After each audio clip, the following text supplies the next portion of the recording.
Hello বন্ধুরা, আজকে তোমাদের সামনে আমি তৈরি করছি প্রেশার কুকারে মাটন। তো দেখে নাও কী করে তৈরি করছি। ভালো লাগলে লাইক, কমেন্ট অ্যান্ড শেয়ার করো, আর সাবস্ক্রাইব করে পাশে থেকো। তাহলে নতুন নতুন রান্নাগুলো তোমাদের সামনে চলে আসবে খুব তাড়াতাড়ি। ঠিক আছে, এই দেখো এক হাতে করছি বলে প্রেশার কুকারটা খুলতে একটুখানি অসুবিধা হচ্ছে, কারণ এক হাতে মোবাইল থাকে আর এক হাতে আমি রান্না করি বা রান্না করে করে ভিডিওগুলো করি। এই দেখো একদম তৈরি হয়ে গেছে। তো এই রকম চটজলদি প্রেশার কুকারে তো অবভিয়াসলি চটজলদি হবে, চটজলদি মটন কী করে তৈরি করতে হবে একটুখানি তোমাদের সঙ্গে শেয়ার করছি। তার জন্য ওভারনাইট মটনটাকে ম্যারিনেট করে রাখতে হবে।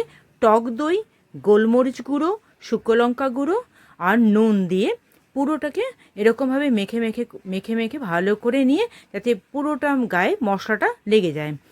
ওভারনাইট আমি ফ্রিজে ঢাকা দিয়ে রেখে দিয়েছি।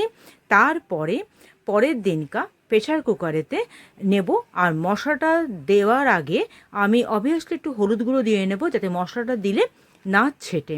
ঠিক আছে, আর মশলাগুলো তৈরি করে নেব। একটুখানি পেঁয়াজ নিয়েছি, শুকনো লঙ্কা নিয়েছি, আদা নিয়েছি, তেলের মধ্যে একটুখানি নুন দিয়ে সাঁতরিয়ে নিয়ে নরম করে এটাকে একটা স্মুথি পেস্ট তৈরি করে নিয়েছি। আরেকটা পেস্ট রেডি করেছি, চালমগজ, সাদা তিল আর কাজু বাদাম, তাতে একটা মাত্র কাঁচা লঙ্কা দেবো ফ্লেভারের জন্য, দিয়ে সেটাকেও ভেজে নিয়ে একটা স্মুথি পেস্ট তৈরি করে নিয়েছি। আর নিয়েছি প্লেন পেঁয়াজ বাটা।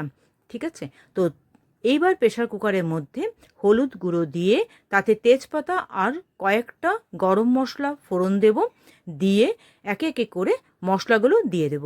প্রথমে দেব পেঁয়াজ বাটা। পেঁয়াজ বাটাটা যেই একটুখানি ভাজা ভাজা হয়ে আসবে, তখন দেব ওই ভেজে রাখা যে মশলাটা তৈরি করেছিলাম আদা, পেঁয়াজ আর শুকনো লঙ্কা দিয়ে, ওটাকে দিয়ে দেব। দিয়ে দেখব একটু নাড়াচাড়া করে যখন তেলটা ছেড়ে আসবে, তখন দেব ওই তিল, কাজু আর যে পেস্টটা তৈরি করে রেখেছিলাম সেই পেস্টটাকে দেব। তার সঙ্গে দেব মটন মশলা। তোমরা দাও কিনা জানি না, মটন মশলা দিলে একটা সুন্দর ফ্লেভার আসে। মটন মশলা দেবো। এইবার কষতে থাকবো কন্টিনিউয়াস কষতে কষতে কষতে কষতে যখন তেলটা বেরিয়ে আসবে, তখন ওই ম্যারিনেট করা যে মাটনটা আছে ওটাকে দিয়ে দেব। দিয়ে আর নুন আমি দিইনি, কেন টেস্ট অ্যাকর্ডিং আমি যখন ম্যারিনেট করে রেখেছিলাম তখন মোটামুটি আমার আন্দাজ মতন নুনটা দিয়ে রেখেছিলাম, সেই জন্য কিন্তু আমি আর নুন দিইনি। দিয়ে এবার ভালো করে ঢাকা দিয়ে দিয়ে কষতে হবে। ঠিক আছে, কষাটা হয়ে গেলে যখন তেলটা ছেড়ে আসবে, তখন ওই যে মশলা দেওয়া মিক্সার গ্রাইন্ডারের জলটা আছে ওই জলটা আমি দিয়ে দেব। দিয়ে যেহেতু ওভারনাইট টক দই দিয়ে আমি এটা রেখেছিলাম ম্যারিনেট করে, সেটা বেশি সিটি দেব না, জাস্ট 3খানা সিটি দিয়ে আমি কিন্তু তাহলে মাংসটা পুরোপুরি সেদ্ধ হয়ে যাবে। একটু দেখে নিতে হবে যে সেদ্ধ হয়েছে কি হয়নি। ঠিক আছে, তো আবার তোমাদের দেখাচ্ছি যে কীভাবে ম্যারিনেটটা করে রেখেছিলাম।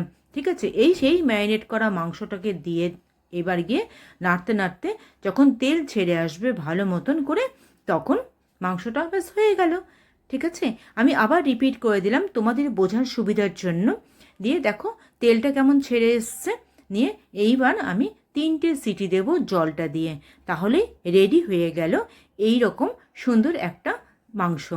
ঠিক আছে, এবার গরম গরম ভাতের সঙ্গে এরকম মাংস খেতে দারুণ হয়েছিল, টেস্ট দারুণ, লাজবাব টেস্ট হয়েছিল। তোমরা একবার বানিয়ে দেখতে পারো, এরকম ভীষণ ভালো লাগবে, ভীষণ। তারপরে আমাকে জানিও কমেন্ট বক্সে তোমাদের কেমন লাগলো। চলো, tata, bye bye, have a nice day.